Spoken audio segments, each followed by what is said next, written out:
The Lords of Nibiru by J.W. Steele. The Starlight Peak Observatory in the Hawaiian mountains stood silent against the night sky. Inside, Dr. Winston Krait hunched over the ancient Mayan codices, searching for a new morsel of knowledge hidden in the prehistoric symbols. The year was 2035, and the alignment of celestial bodies confirmed a fated prophecy: the Lords of Nibiru would soon return, and the earth would tremble. These Nephilim gods had haunted Winston's thoughts since childhood through visions, dreams, and the ideas spoon-fed to him by those in authority. But all of that had changed when the first rays of truth began to settle into his mind, like mist dissolving in the morning sun. Winston glanced at his reflection in the glass. He had aged under the burden of their secrets and promises. The Watchers had guaranteed him control over Hawaii if he facilitated their return. For years, he prepared, believing in their divine purpose and his destined role. But now, as the stars foretold their imminent arrival, their vision no longer sustained him. He'd learned that truth is a motive based on intel, and intel is subject to change. Far above Earth, at the edge of the solar system, a massive star cruiser approached. It was named the Radiant Sovereign, an intergalactic saucer the size of a small city. It carried a crew of thousands. The ship had been traveling at half the speed of light for nearly 100 years. It achieved orbital insertion around Neptune's largest moon, Triton. Triton cycles in retrograde, and the ship had remained hidden there for nearly a decade. Inside the cruiser, the Lords of Nibiru communicated telepathically. Their voices had occupied Winston's mind since his earliest recollections. At times, they drove him mad. He grew horrified at the idea that he could no longer determine who, or what, was in control of his thoughts. But he dared not disobey. There is a thin line between madness and reason. At times, the voices grew so loud that the line blurred. There were a number of archons in his mind, but the one called Frigg seemed more powerful than the others. For the last 3 years, she had instructed him to activate the landing beacon that would guide them to Earth. Frigg claimed they could go no further in the solar system without the courage of her shining knight, who must give them the authority to do so. Winston had refused. Although the world was oblivious to the impending arrival of beings that could read minds and control thoughts, he now understood the implications of their conspiracy, and this awakening terrified him. One day, he sat alone in the bowels of the Starlight Complex.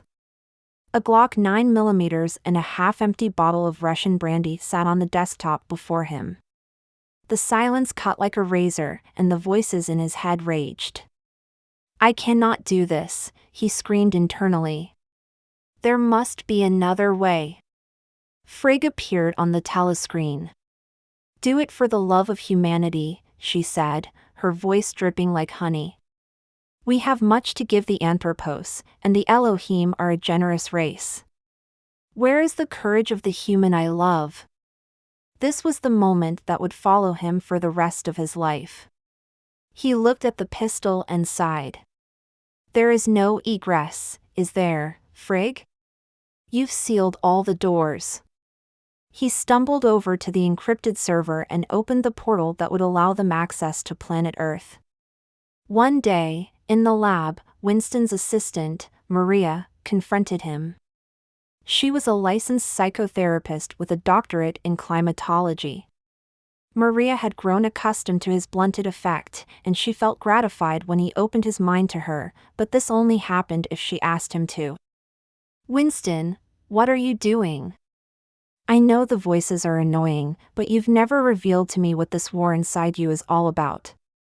Winston swallowed hard and faced her. "The voices. I'm not sure what they want." "Don't worry about this, Maria. I don't need you crawling up my ass with a flashlight to figure out why I'm delusional. What about the Polaris paper?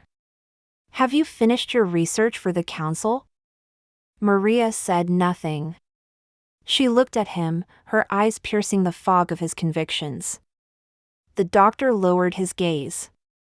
"They've promised peace. And a new era," he said. His eyes softened. Since my wife died, you are the only person I trust, Maria.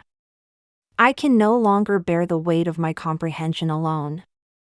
I need to confide in you. Please come with me. I have to reveal what I've been hiding.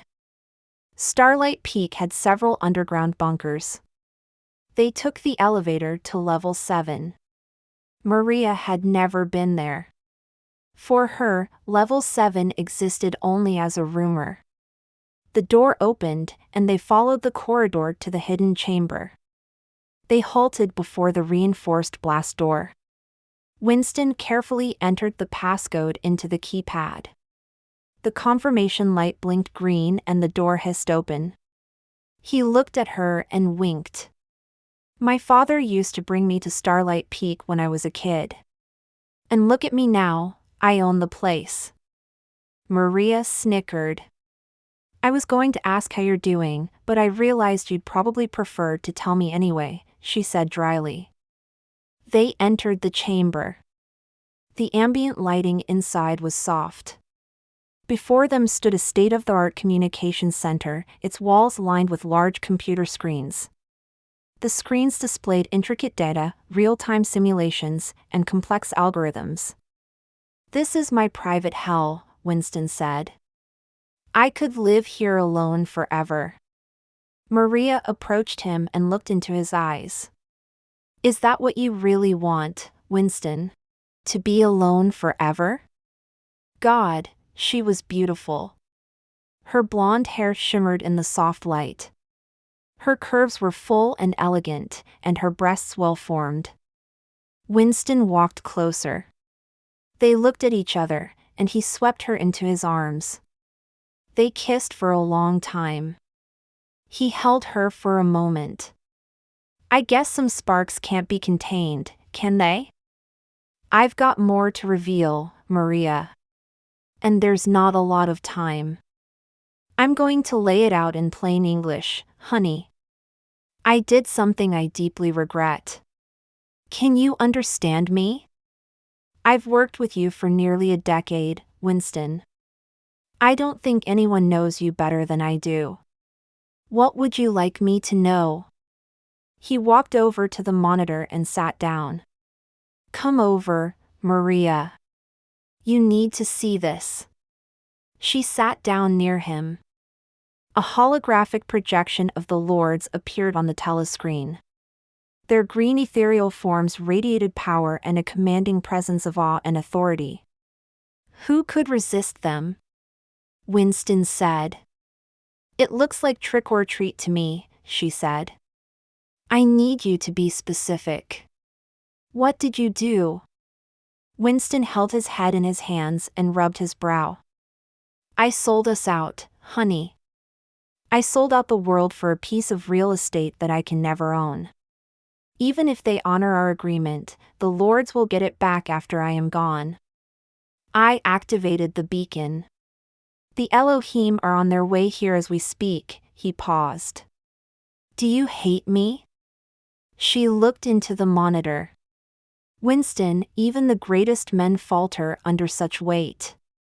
Now is not the time for self-pity. It's a miracle you were strong enough to endure them as long as you have. Hate you? I could never hate you, Winston. You're one of the finest people I've ever known. This is big, really big.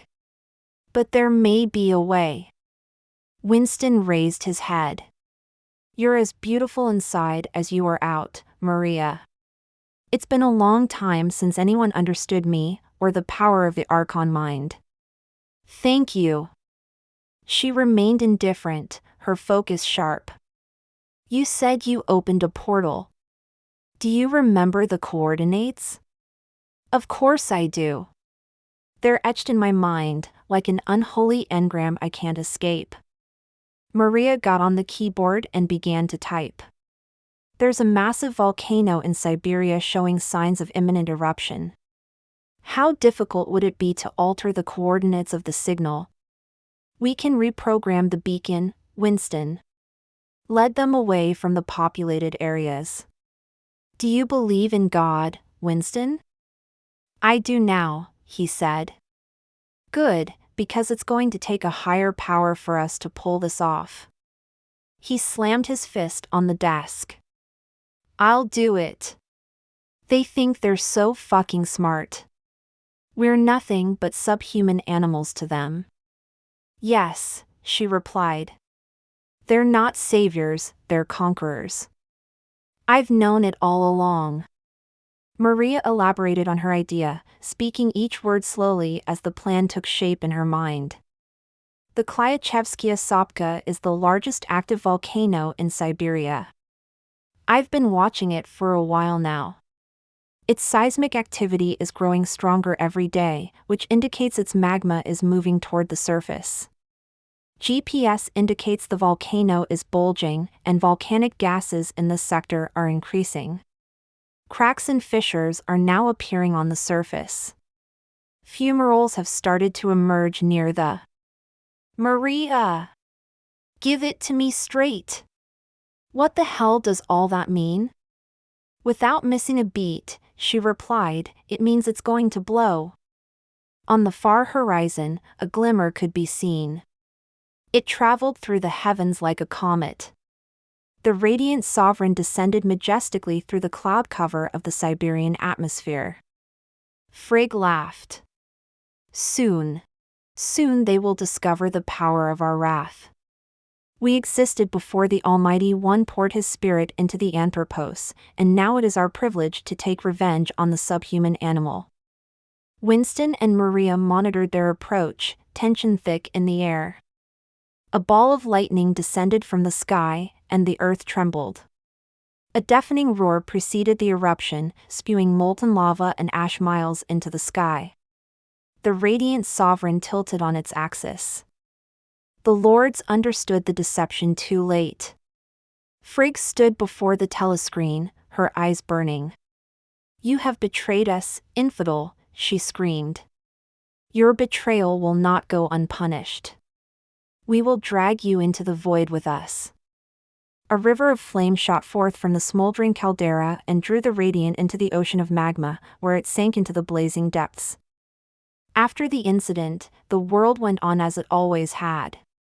No one ever knew that one woman prevented a cataclysmic misfortune that would have altered the life of humanity on Earth forever. In time, Maria and Winston married, sealing their bond with the same determination that had saved the world. Their wedding was held under the open sky at Starlight Peak, where the stars had once whispered secrets of doom but now shimmered with promise.